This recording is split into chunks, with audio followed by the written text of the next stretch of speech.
Next up is the problem child, man. We got the problem child here. And I nicknamed it the problem child because, as you see, it's also empty. No ammunition in or around the firearm.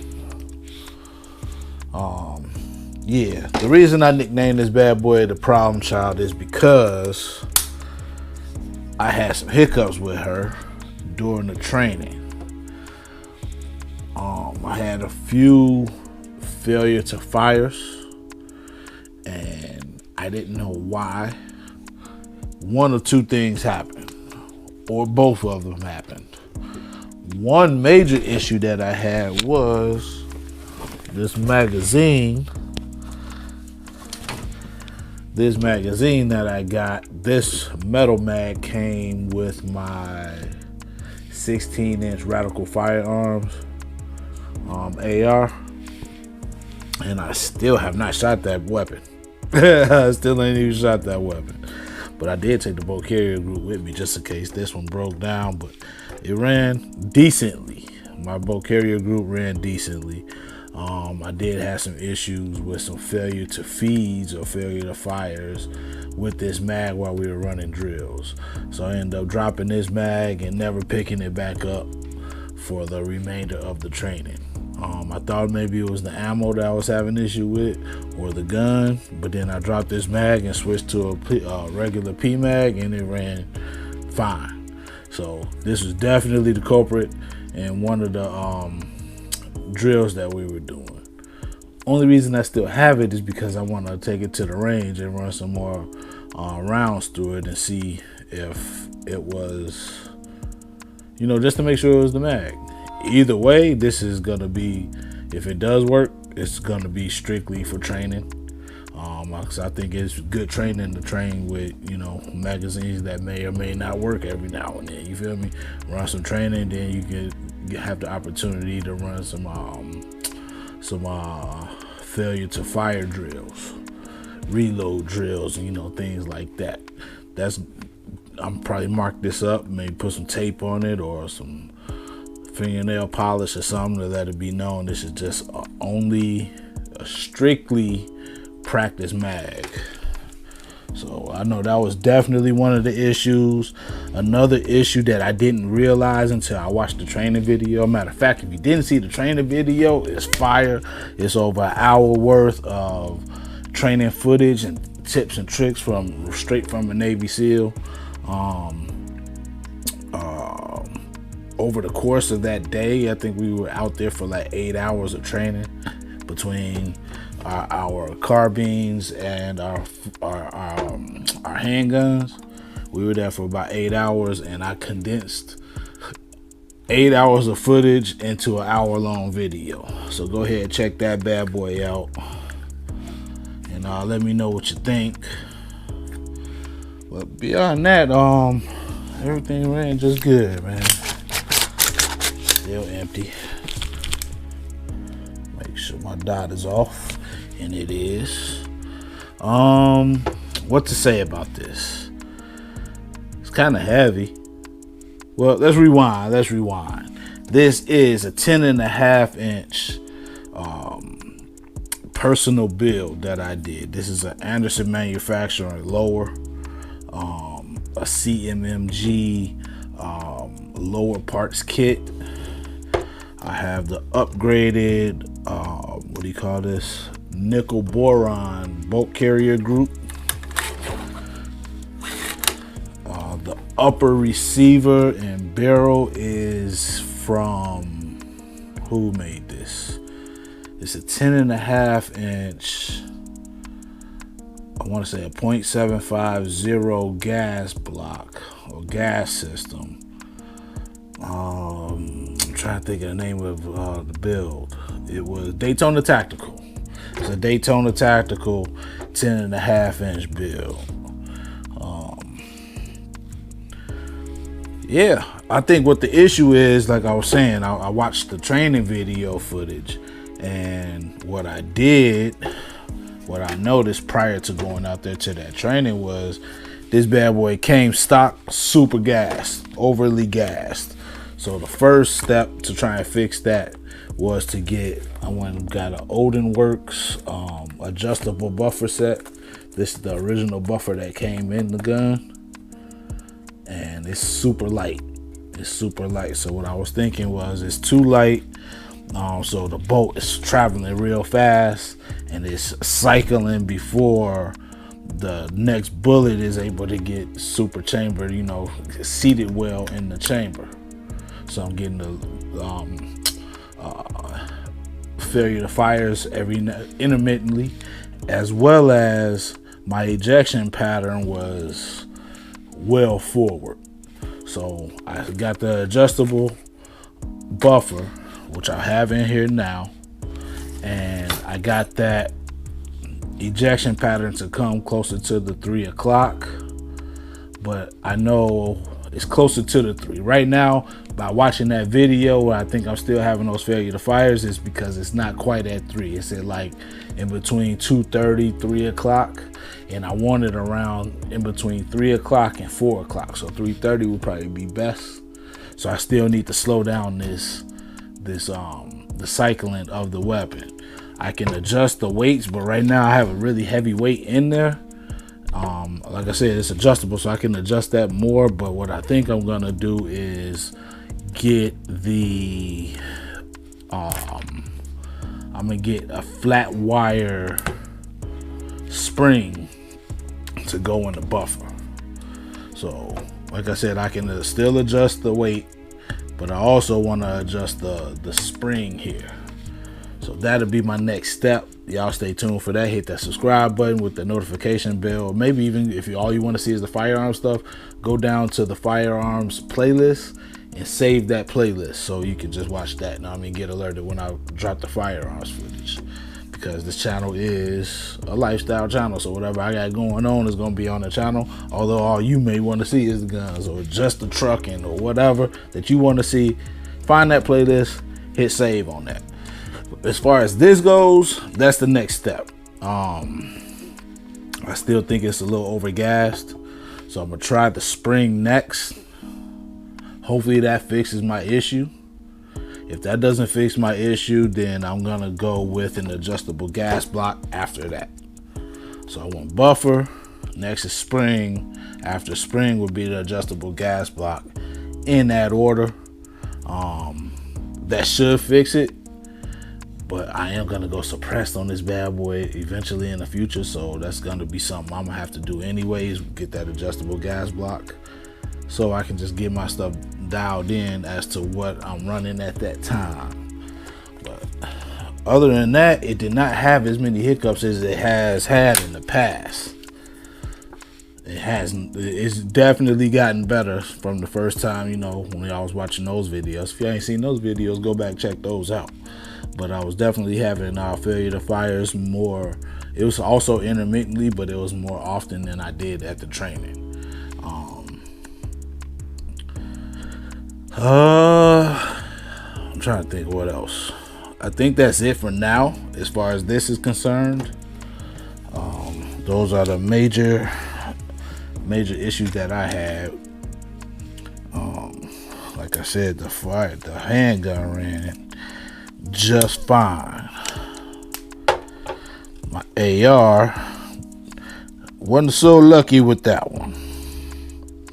But either way, I put it probably right around the same, man, in between, I don't know, I'm gonna guess right around 300 or so rounds, maybe more, maybe a little less, I don't know. Like I said, I did not keep count.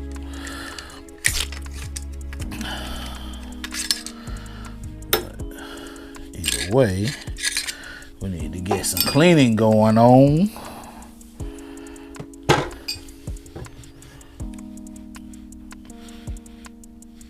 Oh yeah, it's carboned up in there. If y'all got any comments, man, after watching that training video, looking at my ejection pattern, and if y'all got any insight on that, please let me know. Share it with a brother. Sharing is caring. Sharing is caring. unless you ain't caring and you just a buster.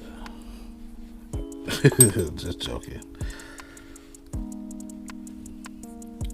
Yeah, the reason I got this nickel boron because they say it's harder than the regular nitride and it's easier to clean.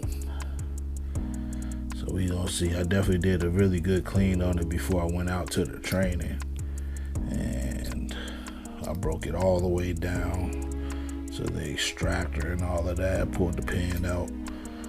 I don't think I'm gonna do that this go round. Well, maybe I am. I don't know. We're just gonna roll with the punches. Thanks for rocking. Enjoy some of this T Electric music. Y'all know T Electric. He's from his channel name is Gun Freak Nation. So go ahead and check out Gun Freak Nation and go over to his channel and drop a comment and let him know whether you feeling the music that I'm playing or not. Let's go.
more thing before I close out this video.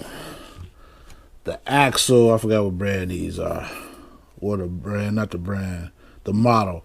These are the Decor Pros by Axle. Work beautifully, straight up. I loved them. They are definitely soundproof in the ears. However, I've tried them indoors and outdoors, and they work better outdoors than indoors. Indoors, I would definitely say double up on the ear pro. Maybe have these and the Mickey Mouse ears if you want to be double safe. You don't really have to. Don't get me wrong, you don't have to, but I want to preserve my hearing the best I can for as long as I can. And these definitely did a good job when used correctly. When I first hooked them up and tried them, I didn't think they worked at all because I was just able to hear too much. And then I started messing with the settings. I read the directions more importantly, and come to find out I was able to hear too much because they were on. So as long as they're on, you can hear amplified, so you can have regular conversations when you still have them in.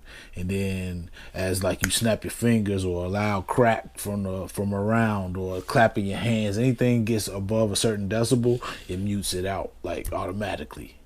So that's why I was able to hear too much, because I didn't realize that. I went like this and then it muted it, and I was like, oh, okay, so that's how these work.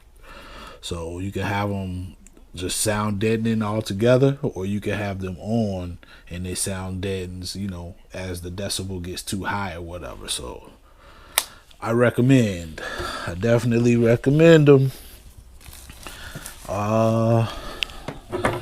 That's it for this video, fam.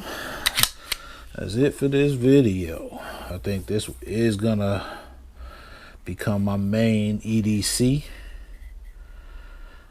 Like I said, I'm gonna put some more rounds through her and test out these mags even more. So I got two 15 round mags by PMag. I'm sorry, by Magpul PMags. They made them for this Ruger. It comes flush with, not flush, but it comes stock with the gun. And then I also have two 17 round Glock magazines. All four of them ran perfectly fine, no hiccups, no nothing during that training. So yeah, that's just what it is. And I'm gonna get an optic for this bad boy. I'll probably get a light somewhere down the line, but I'm not too big on the lights. I ain't even gonna lie. Just a big footprint, you know what I mean? It's like, this is big enough to me to have an optic on. So we'll see. I already know what some of y'all gonna say, but hey, you ain't me and I ain't you. You do you, I'ma do me. I think that's it for this video though, fam. I think that's it for this video. Y'all be cool.